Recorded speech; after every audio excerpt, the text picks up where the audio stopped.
Sai IAS academy पर आप सभी का स्वागत है।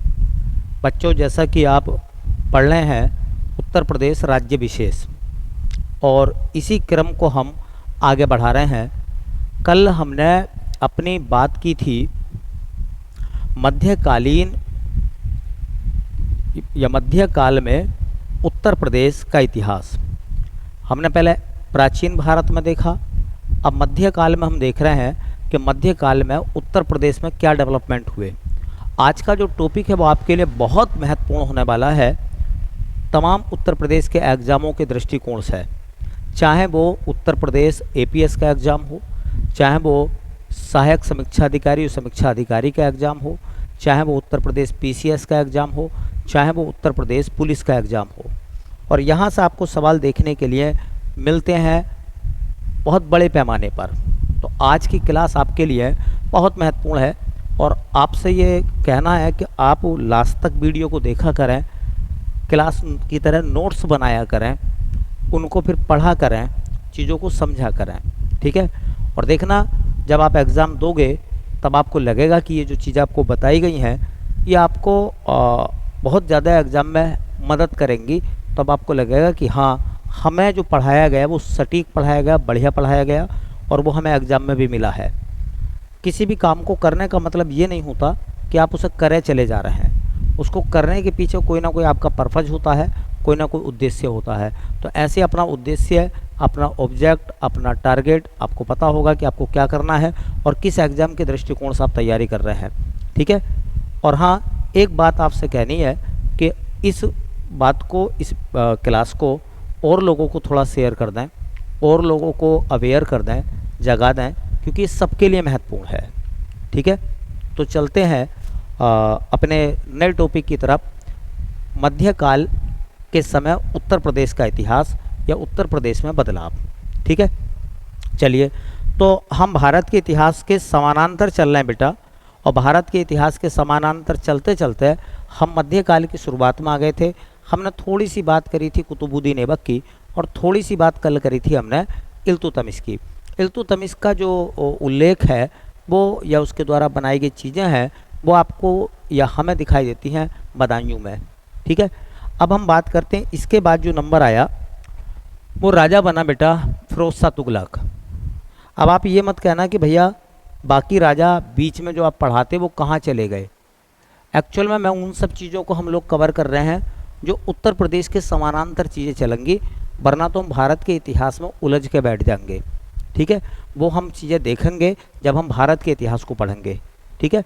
तो उत्तर प्रदेश, हम तभी तो हमने इसका नाम रखा है उत्तर प्रदेश राज्य विशेष, क्योंकि यहाँ जो जो राजा उत्तर प्रदेश से बिलोंग कर रहे हैं या उनके ऐतिहासिक चीज़ें उत्तर प्रदेश में देखने के लिए मिल रही हैं, हम उनको ही स्टार्ट करेंगे, ठीक है। तो देखिए, फिरोज शाह तुगलक, फिरोज शाह तुगलक। पहले कुछ सामान्य सी बात जो है फिरोज शाह तुगलक के बारे में भी हम लोग कर लेते हैं। इतिहास के सन वगैरह पर आपको ज़्यादा फोकस नहीं बनाना है कि सने याद रखें कब से कब तक वो राजा रहा। एक्चुअल में ये पेपर का हिस्सा नहीं होता है ना। और मैंने कल भी आपको बताया था कि हम जो लोग हैं वो उत्तर प्रदेश को पढ़ रहे हैं, हम अपने क्वेश्चन पेपर के दृष्टिकोण से, हमें एग्ज़ाम क्लियर करना है ना।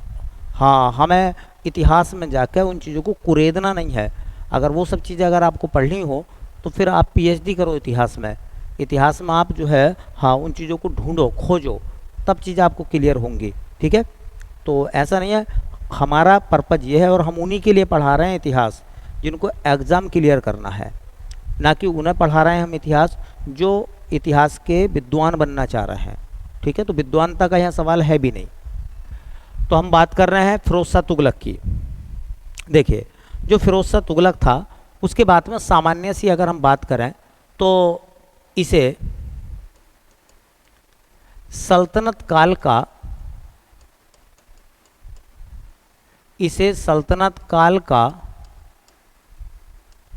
अकबर कहा जाता है। अकबर कहा जाता है,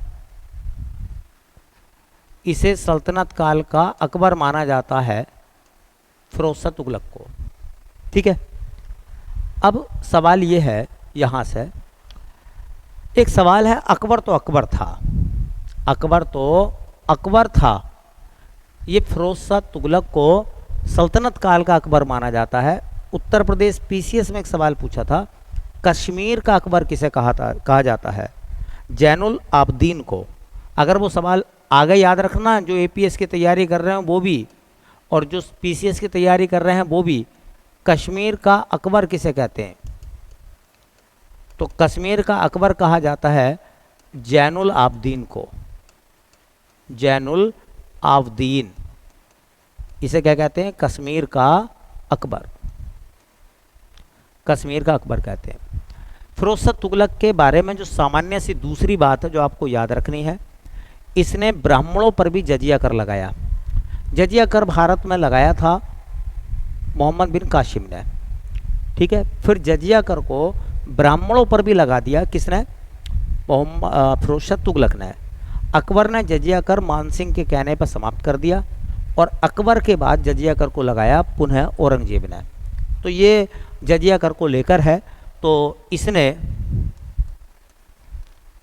ब्राह्मणों पर, इसने ब्राह्मणों पर भी लिखा है, निपात लगा कर, ब्राह्मणों पर भी जजिया कर लगाया, जजिया कर लगाया। तो सल्तनत काल का कौन सा राजा ऐसा था जिसने ब्राह्मणों पर भी जजिया कर लगाया? जजिया कर पहले से ही लिया जाता था, लेकिन ब्राह्मणों से और साधुओं से नहीं लिया जाता था। ब्राह्मण और साधुओं पर भी इसने जजिया कर लगाया। तो सवाल ये है कि जजिया कर क्या था? एक है ना, गैर मुस्लिम कर था, गैर मुस्लिम कर, और मुस्लिम कर था जकात। तो मुस्लिमों से जकात और गैर मुस्लिमों से जजिया। जजिया कर को शुरू भारत में किसने करा था? तो शुरू करा था मोहम्मद बिन कासिम ने। मोहम्मद बिन कासिम, आपको पता होगा मोहम्मद बिन कासिम जो था वो अरबी आक्रमणकारी था, है ना। उसने भारत में जजिया कर को शुरू करा था मोहम्मद बिन कासिम ने। लेकिन ब्राह्मणों पर जजिया कर जो लगाया वो किसने लगाया? अब एक सवाल सुनिए, आपने सुना होगा कि तुगलक वंश का जो संस्थापक था गयासुद्दीन तुगलक था। गयासुद्दीन तुगलक के ज़माने में नहरों का निर्माण भारत में शुरू हो गया था, ठीक है। उसका बेटा हुआ जिसका नाम था जूना खां या मोहम्मद बिन तुगलक। तो उसके ज़माने में भी नहरें बनी, लेकिन नहरों पर का पानी जब नहरों में प्रवाहित होने लगा तो इसने एक नया कर लगाया फिरोज शाह तुगलक ने, जिसका नाम था सिंचाई कर। हम बिल्कुल खास बातें कर रहे हैं। तो इसने सिंचाई कर लगाया, इसने सिंचाई कर लगाया। तो कौन सा राजा ऐसा है जो पहली बार सिंचाई कर लगाता? सिंचाई कर को सर्ब कहते थे उस समय पर। क्या कहते थे? सर्ब। सर्ब का मतलब वैसा पानी होता है ना। तो सिंचाई कर किसने लगाया? तो वो लगाया बेटा फिरोज शाह तुगलक ने। वैसा आपने एक बात सुनी होगी कि फिरोज शाह तुगलक ने बहुत सारे नगर बसाए, जैसे हाँ फिरोजपुर पंजाब का, जैसे फिरोज शाह कोटला दिल्ली का, जैसे हरियाणा का हिसार, है ना। हाँ, तो इसने फिरोज शाह तुगलक ने भी भारत में 2 शहर बसाए थे। एक शहर का नाम था फिरोजाबाद और एक शहर का नाम था जौनपुर। तो देखिए, इसने उत्तर प्रदेश में हमारे यूपी में उत्तर प्रदेश में 2 शहर बसाए। इसने उत्तर प्रदेश में 2 शहर बसाए। उत्तर प्रदेश में 2 शहर कौन कौन से बसाए भैया? एक का नाम है, हाँ एक का नाम है बेटा फिरोजाबाद,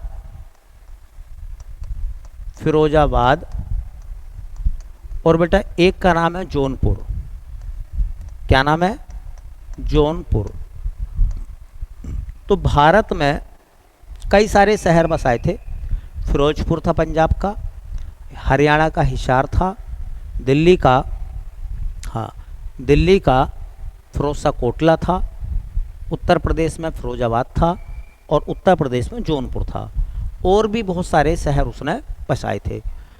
तो 2 बातें हम कर लेते हैं। एक फिरोजाबाद, ये हमारे लिए इम्पोर्टेंट हो जाता है एग्ज़ाम के लिए, और एक जौनपुर इम्पोर्टेंट हो जाता है। फिरोजाबाद और जौनपुर दोनों इम्पोर्टेंट हो जाते हैं। तो पहला हम देखते हैं बेटा फिरोजाबाद को। तो एक सवाल है फिरोजाबाद,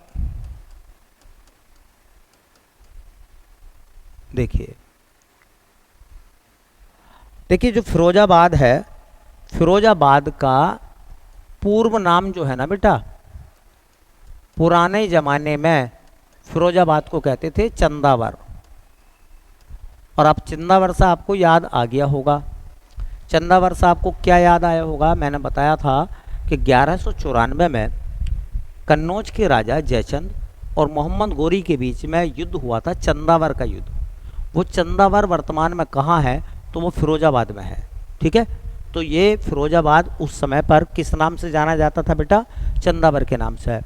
ये जो बेटा फिरोजाबाद है, हाँ, फिरोजाबाद के अन्य नाम क्या हैं, अन्य नाम का मतलब वो जो उसके निकनेम है, क्या कहते हैं उसी को, तो फिरोजाबाद को कहते हैं, हाँ, सुहाग नगरी। क्या कहते हैं, सुहाग नगरी।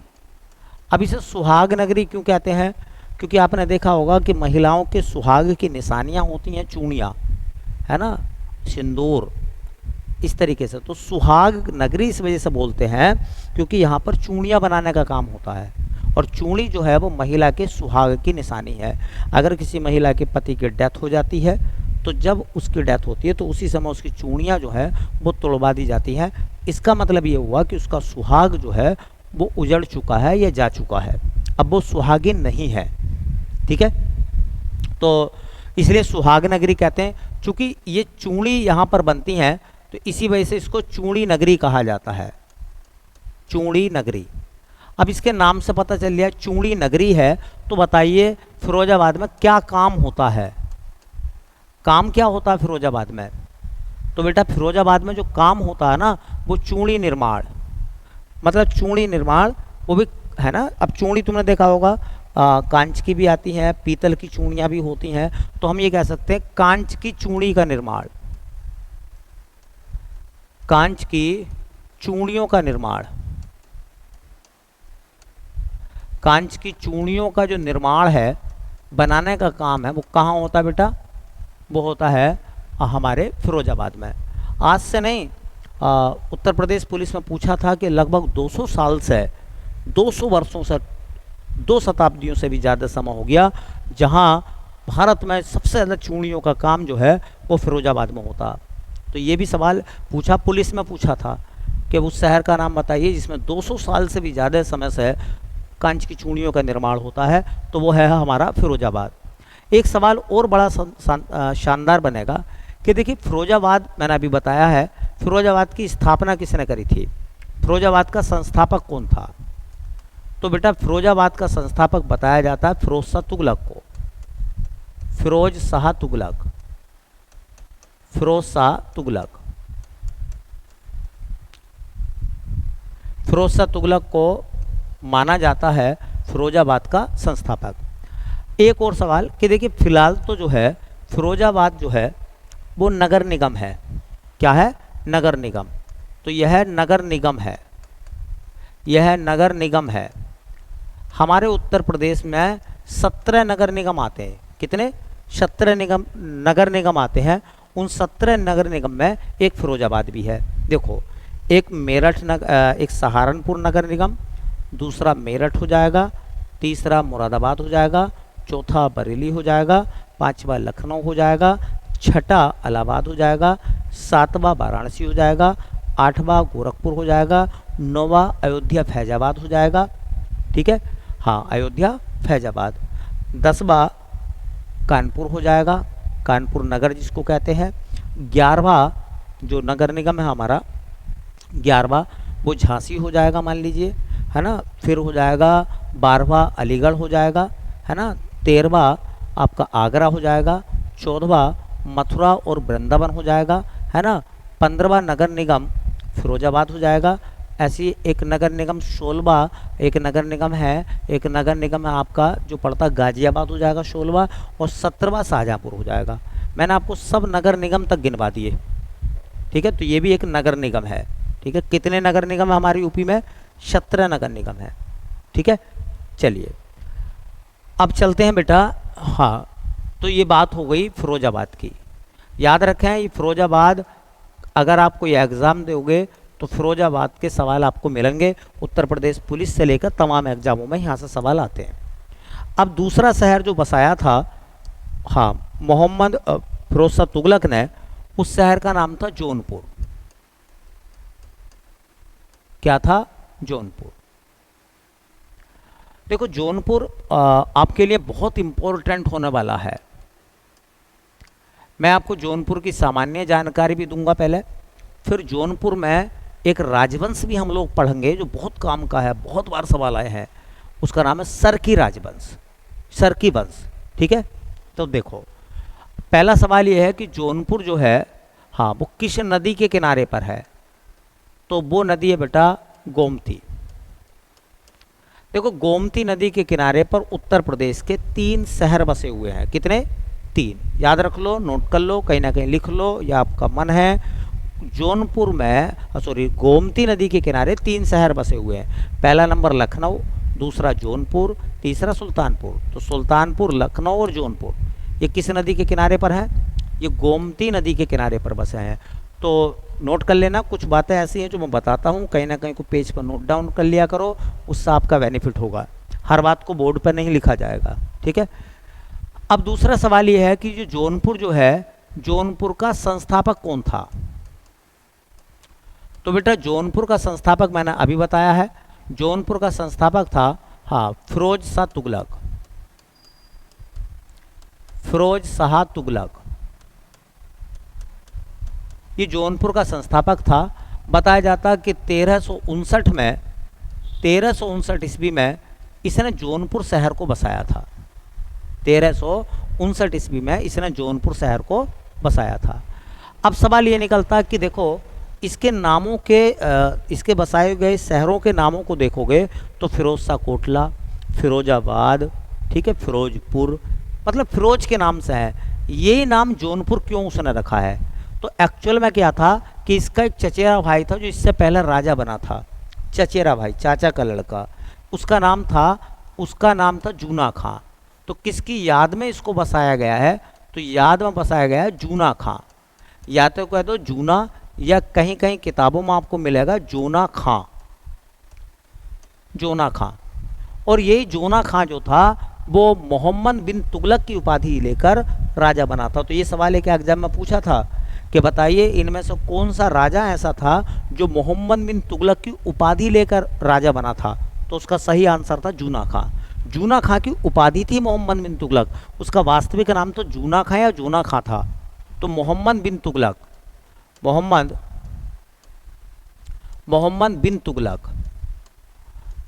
बिन तुगलक का ही नाम जूना खां था। ठीक है, अब क्या हुआ, ये जो जौनपुर शहर है ये इस्टेब्लिश हो गया।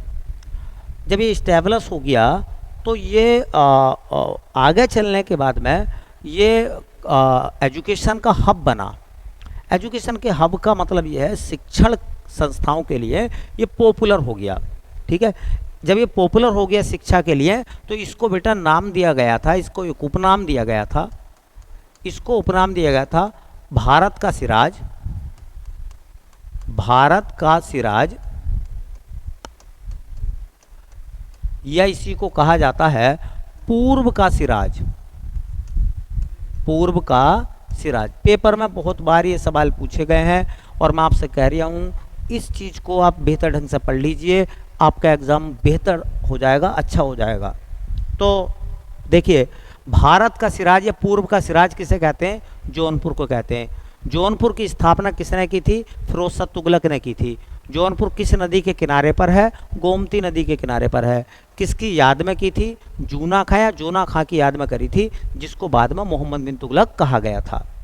अब सवाल ये देखो, थोड़ी सी वर्तमान चीज़ों को अगर हम जोड़ लें, लिंक कर लें जौनपुर के बारे में, तो एक बात आपको और नोट करनी है। उत्तर प्रदेश में सर्वाधिक लिंगानुपात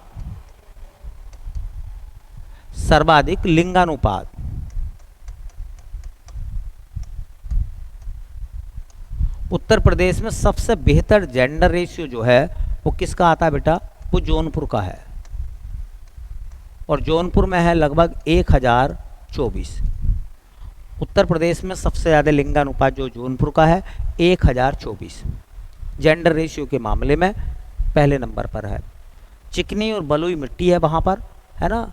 वीर बहादुर सिंह विश्वविद्यालय है, वीर बहादुर सिंह पूर्वांचल विश्वविद्यालय जौनपुर में है। तो ये कॉलेज भी आप देख लेना, जौनपुर में कौन सा एक कॉलेज है, तो नाम है वीर बहादुर सिंह, वीर बहादुर सिंह पूर्वांचल विश्वविद्यालय। कहाँ है बेटा, तो ये पड़ता है आपका जौनपुर में। कहाँ पड़ता है, जौनपुर में। तो वीर बहादुर सिंह विश्वविद्यालय कहाँ आता आपका, तो वो आता बेटा जौनपुर में। विश्वविद्यालय का नाम क्या है, वीर बहादुर सिंह, हाँ, विश्वविद्यालय कहाँ का है, तो वो जौनपुर का है। देखिए एक सवाल है जो बहुत शानदार है, एग्जाम में वो आपको मिल सकता है। एक बहुत अच्छा सवाल है।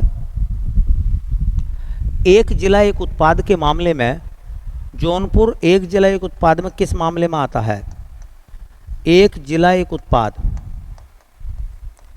एक जिला एक उत्पाद के मामले में जौनपुर आता है बेटा ऊनी दरी। ऊनी दरी, ऊनी दरी बनती है यहाँ पर।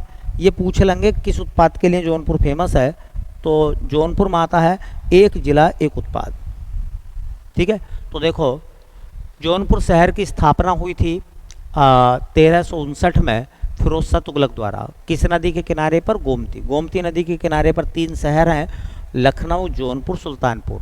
किसकी याद में बसाया गया था, तो जूना खां या जोना खां की याद में उसको बसाया गया था, जो बाद में मोहम्मद बिन तुगलक की उपाधि लेकर दिल्ली का राजा बना था। जौनपुर को और क्या कहते हैं, तो भारत का सिराज या उसे पूर्व का सिराज कहते हैं। ठीक है, उत्तर प्रदेश में सर्वाधिक लिंगानुपात कहाँ है, तो वो जौनपुर में आता 1024। इसका मतलब यह है कि अगर 1000 लड़के हैं तो वहाँ 1024 लड़कियाँ हैं। वीर बहादुर सिंह पूर्वांचल विश्वविद्यालय कहाँ है, जौनपुर में। और एक जिला एक उत्पाद में जौनपुर किस लिए फेमस है, तो वह है ऊनी दरी। ठीक है, चलिए ये बात हो गई नॉर्मल सी जौनपुर के बारे में। अब क्या है, जौनपुर जो है वो एक चीज़ के लिए जाना जाता है। देखिए जौनपुर में क्या है, जौनपुर में है सरकी वंश। सरकी वंश, देखो ये जो सरकी वंश है ये जौनपुर का है। और सरकी वंश की जो राजधानी है, ये जरूर याद रखें, सरकी वंश की राजधानी कहाँ थी, तो वो थी जौनपुर। सरकी वंश की राजधानी कहाँ थी, तो सरकी वंश की राजधानी आती है बेटा जौनपुर में। तो सरकी वंश की राजधानी कहाँ थी, तो वो थी बेटा जौनपुर। अब क्या होता मैं आपको बताता हूँ, पहले थोड़ी सी बात देखिए। थोड़ी सी बात ये देखनी है आपको कि एक सन आती है, देखो जौनपुर को 1359 में बसाया गया था। एक सन आती है 1398। इस 1398 में एक व्यक्ति चलता है और भारत में आकर वो हमला करता है। उसका नाम है आक्रमणकारी का तैमूर लंग। तैमूर लंग, तैमूर लंग है। लंग मीन्स होता है लंगड़ा। तैमूर लंग, तैमूर लंगड़ा है। और वो हाँ अफगानिस्तान की तरफ से आता है आक्रमण करने के लिए भारत पर। तैमूर, ठीक है, अफगानिस्तान की तरफ से आता 1398 में। ये लंगड़ा है। और उसी दौरान दिल्ली का जो राजा है, उसी दौरान दिल्ली का जो राजा है, दिल्ली सल्तनत का, उसका नाम है, देखिए उसका नाम है नसरुद्दीन महमूद शाह। नसरुद्दीन महमूद शाह।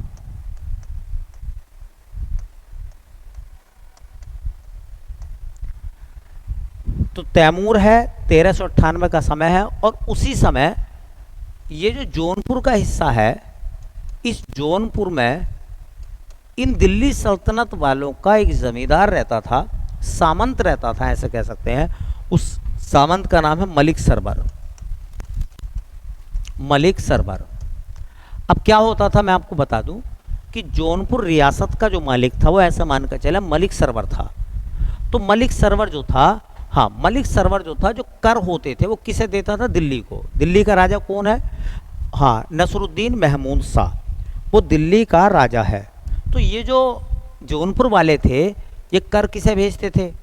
दिल्ली को। दिल्ली वाले शासन करते थे मलिक सरवर के माध्यम से। तो मलिक सरवर वहाँ से किसानों वगैरह से कर लेता था, उगाता था, कुछ अपने खर्चे में रखता होगा और बाकी चीज़ें वो दिल्ली भेज देता था। तो ऐसा मान कर चलो कि ये जौनपुर वालों के माई बाप हैं, है ना। माई बाप का मतलब माँ बाप यही है, ऐसा मान के चलो आप। तो अब क्या हुआ, तैमूर लंग ने पंजाब की तरफ से आक्रमण करा, हाँ पश्चिमी उत्तरी सीमा से तैमूर ने। और ये माना जाता कि पंजाब से लेकर दिल्ली तक उसने लाखों भारतीयों को कैद कर लिया, जो मिला कैद कर दिया। अब तुम कहोगे कि लाखों भारतीयों को कैसे कैद कर लिया? इतनी बड़ी जेल लेकर आया था क्या वो? इतनी बड़ी जेल नहीं, ऐसा है कि भीड़ है, जत्था है और उसके जो सैनिक हैं इधर चल रहे हैं उधर चल रहे हैं, उनके हाथों में भाले हैं, बर्छी हैं, बंछी हैं, तलवारें हैं, लोगों को गोद रहे हैं, चलो आ गए चलो आ गए। और लोग डर की वजह से जैसे भेड़ बकरियों को लोग हाँकते हैं ऐसे करा होगा उसने। और वो कहाँ पहुँच जाता है? वो दिल्ली पहुँच जाता। दिल्ली पहुँच जाता है और दिल्ली में जाने के बाद वो, हाँ जब वो दिल्ली पे जाकर हमला करता है, कौन? तैमूर लंग। लंगड़ा है एक पैर से, देखिए आप ताज्जुब, लंग मतलब लंगड़ा, वो लंगड़ा था। और वो जब दिल्ली पे हमला करता है तो ये जो भाई साहब हैं जिनका नाम नसरुद्दीन महमूद शाह है, ये उसका नाम सुन के चंपत हो जाते हैं, गायब, दिल्ली छोड़ देते हैं। आप समझ लो कि राजा को मुकाबला करना चाहिए था, राजा मुकाबला ही नहीं कर पा रहा है, राजा छोड़ के भाग गया।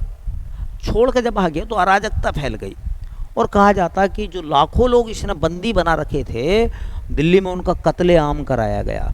क्या कराया गया? कत्लेआम। तो ये बताया जाता कि उस कत्लेआम में हुआ क्या, ये उन सब की मीनार बनाता है सरों के कटे हुए मुंडन की, उसके ऊपर चढ़ के बैठता जो लोगों के सर को कलम किया गया था। तो अब क्या हुआ, ये जब आक्रमण करके दिल्ली को लूट के वापस चला गया, कौन? तैमूर लंग वापस चला गया, वो तैमूर लंग जल्लाद, ठीक है। तो ये जो है नसरुद्दीन महमूद, ये निकल आए, हम हैं दिल्ली का राजा, हम मालिक हैं। अब आप समझिए। तो एक बात बताओ, इनकी कायरता का पता तो जौनपुर वालों को भी लग गया कि जिन लोगों को हम कर दे रहे हैं, जिन लोगों के अधीन होकर काम कर रहे हैं, वो तो इस लायक है ही नहीं, वो तो इस लायक है ही नहीं, तो क्यों हम इन्हें कर दें मैं? ठीक है। तो हाँ, तो क्या होता है, मलिक सरवर ये अनाउंस कर देता है कि दिल्ली एक स्वतंत्र रियासत है और दिल्ली अपने जौनपुर एक स्वतंत्र रियासत है और जौनपुर किसी को कर नहीं देगा। अगर किसी में हिम्मत हो तो जौनपुर से आकर कर ले जाएं, ठीक है। हम भी देखें उन्हें, क्योंकि उन्हें पता चल गया, इनका भेद खुल गया, दिल्ली वालों का भेद खुल गया, क्योंकि दिल्ली के जो राजा थे इनका भेद खुल गया कि इतने सक्षम है ही नहीं। जब बाहर के आक्रमणकारियों को आप नहीं रोक सकते तो फिर आप जौनपुर से कर कैसे ले लेंगे? तो उसने जो है कर देने से मना कर दिया और इस तरीके से जौनपुर में सरकी वंश की स्थापना जो है मलिक सरवर ने की, है ना। उसे हाँ मलिक सरवर को जौनपुर के सरकी वंश का संस्थापक कहा जाता है। तो बात क्लियर हो गई किस तरीके से जौनपुर बना, जौनपुर में सरकी वंश कैसे बना है, ठीक है। और ये टाइम है 98 का, 1398 के आसपास। तो देखो कुछ खास राजा हैं जिनके बारे में आपको थोड़ा पढ़ लेना है। जौनपुर में सबसे पहले मलिक सरवर, मलिक सरवर,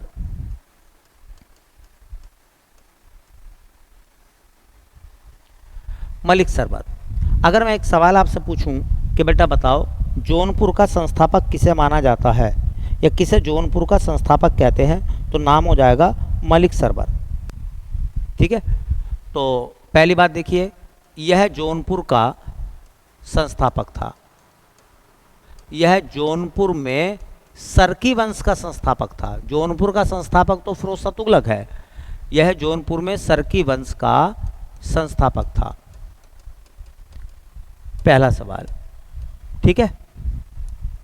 चलिए दूसरा सवाल याद रखिए कि जो मलिक सरवर है उसकी उपाधि क्या थी। तो बेटा उसकी उपाधि थी मलिक उस सर्क।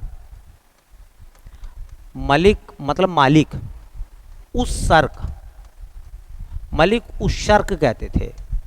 मलिक उस सर्क का मतलब होता है, सर्क मतलब पूरब, तो है ना, मलिक मतलब मालिक, इसलिए इसको बोला गया पूर्व का स्वामी, पूरब का स्वामी। पूर्व का स्वामी या पूरब का स्वामी किसे बोला गया है? हाँ, तो मलिक उस सर्क को पूर्व का स्वामी बोला गया है। ठीक है, मलिक उस सर्क, पूर्व का स्वामी। चलिए अब ऐसे क्या होता है, मलिक उस सरवर के बाद खास खास राजाओं के नाम पढ़ेंगे जौनपुर के, जिन्होंने जौनपुर को हाँ बेहतर बनाने का काम किया है। तो मलिक उस सर्क के बाद में एक राजा का नाम आता है Ibrahim Shah cerci. Ibrahim Shah cerci, Ibrahim Shah cerci. ठीक है, अब मैं ये नहीं बता रहा कि ये क्रम है, मैं खास खास राजाओं की बात बता रहे हैं हम, क्योंकि अगर आप सबके बारे में पढ़ेंगे तो फिर बेकार है। उत्तर प्रदेश में जो जौनपुर का सर्की वंश है उनमें खास खास राजा कौन है, खास खास इस वजह से क्योंकि हमें पेपर निकालना है। ठीक है, बाकी अगर जानकारी लेनी हो तो बहुत जानकारी मिल जाएगी आपको इसके बारे में भी। इसने क्या काम करा, इसने सर्की शैली की स्थापना करी है। किसकी? सर्की शैली। तो इसने सर्की शैली की स्थापना की, सर्की शैली की शुरुआत की। जैसे कि भवन निर्माण की कलाएं आप देखते हैं, साउथ इंडिया में जो है द्रविड़ शैली है ना, उड़ीसा की तरफ कलिंग शैली है ना, और उत्तर भारत में गंधार शैली और मथुरा शैली है। तो वैसी एक भवन निर्माण की शैली थी, इसका नाम था सर्की शैली। और इसने क्या क्या निर्माण काम करे थे, तो इसके समय के निर्माण कामों में दो बातें आप याद रखो, और पहला वाला नाम तो मैं पहले लिख कर देता हूँ, मोस्ट है, वो है अटाला मस्जिद। बस आपको याद रखना है कि ये जो अटाला मस्जिद है, आपको याद रखना है ये बेटा जो अटाला मस्जिद है, अटाला मस्जिद ये कहाँ है? जौनपुर में। और इसको बनाया किसने था? तो बनवाया था इब्राहिम शाह सर्की ने। ठीक है, एक और इसका निर्माण कार्य है, उसको कहते हैं हम झिंझरी मस्जिद। झिंझरी मस्जिद ये भी जौनपुर में है, किसने बनवाई थी? तो ये भी इब्राहिम शाह सर्की ने बनवाई थी। और दूसरा सवाल याद रखें कि सर्की शैली का जनक किसे माना जाता? तो सर्की शैली का जनक माना जाता है इब्राहिम शाह सर्की, और सर्की शैली में ही अटाला मस्जिद को बनवाया था जौनपुर में इब्राहिम शाह सर्की ने। क्लियर होगी बात? दो इमारतें इसकी आप याद रख लीजिए। एक नाम आप पढ़ेंगे इसी में इब्राहिम शाह सर्की के बाद में, हाँ, एक नाम आता हुसैन शाह सर्की। क्या नाम है बेटा? हुसैन शाह सर्की। देखो हुसैन शाह सर्की के बारे में दो तीन बातें आपको ध्यान में रखनी पड़ेंगी। ये जो हुसैन शाह सर्की है, इसकी पहली खास बात तो ये है कि इसने टप्पा शैली की शुरुआत की। टप्पा शैली, तो इसने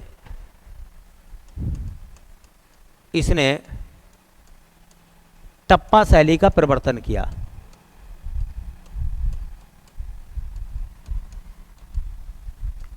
इसने टप्पा शैली का प्रवर्तन किया।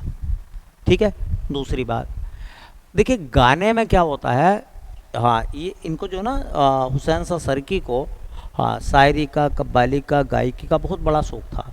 तो इन्होंने इनके समय में क्या हुआ है, कव्वाली की धुन पर बड़ा ख्याल का परिवर्तन करा है। तो बड़ा ख्याल, राग भैरवी तमाम ये गायकी के प्रकार हैं, है ना। तो इन्होंने या इसने कव्वाली की धुन पर,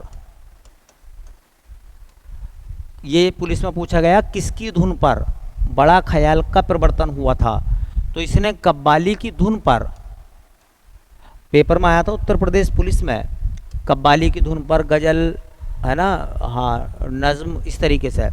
तो इसने कव्वाली की धुन पर कव्वाली की धुन पर बड़ा ख्याल, बड़ा ख्याल, ये गायकी में आता बड़ा ख्याल, बड़ा ख्याल का प्रवर्तन किया। बस आपको याद ये रखना है कि हाँ, हुसैन शाह सरकी के समय में एक तो टप्पा शैली और एक कव्वाली की धुन पर बड़ा ख्याल का प्रवर्तन किया हुसैन शाह सरकी ने। ठीक है। अब क्या होता है, देखिए बेटा, अब क्या होता है, इसके ज़माने में निर्माण के कौन कौन से काम हुए थे। तो इसके समय में जो निर्माण के काम हुए थे वो दो काम हुए थे।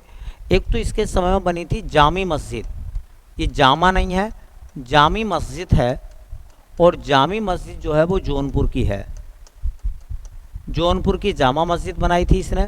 और एक बनाया था शाही पुल, शाही पुल। मैंने बताया था कि जौनपुर किस नदी के किनारे पर है, तो वो है जौनपुर गोमती नदी के किनारे पर। तो वहाँ पर इसने शाही पुल बनाया था। शाही पुल इसने बनवाया था गोमती नदी पर, गोमती नदी पर।